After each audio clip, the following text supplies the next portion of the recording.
Sir বাইদেউসকল, ৰাজ্য চৰকাৰৰ অধীনৰ লাখ লাখ চৰকাৰী কৰ্মচাৰী আৰু পেঞ্চনাৰসকলৰ অহা জুলাই মাহৰ পৰা আপোনালোকৰ কিমান পৰিমাণে মৰ্গীয়া বানচ দিয়ে বৃদ্ধি পাব, ইয়াকে লৈ অল ইণ্ডিয়া কনজিউমাৰ প্ৰাইচ ইণ্ডেক্সৰ ফালৰ পৰা আপোনাৰ জাননী প্ৰকাশ পাইছে।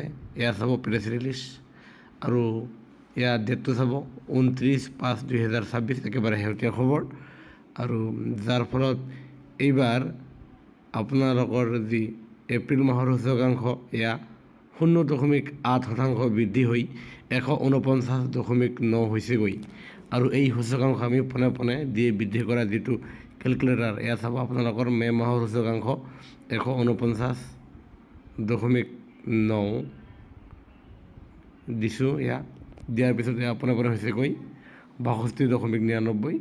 আৰু ঠিক অহা জুন মাহতো যদি সূচকাংশ এই একেই থাকে, এয়া চাব 149 এনেকুৱাই যদি থাকে, তেনেহ'লে এয়া 63.36% হৈছে। তাৰমানে পোনে পোনে 3% বৃদ্ধি হোৱা দেখা যাব।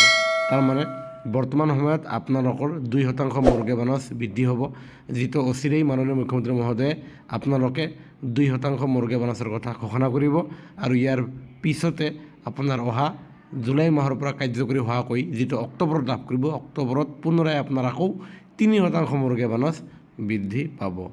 আৰু এই আছিল আপোনালোকৰ প্ৰতিটো খবৰৰ বাবে আমাৰ চেনেলটো নিশ্চয় ছাবস্ক্ৰাইব কৰি নাপাহৰিব। ধন্যবাদ। জয় অসম।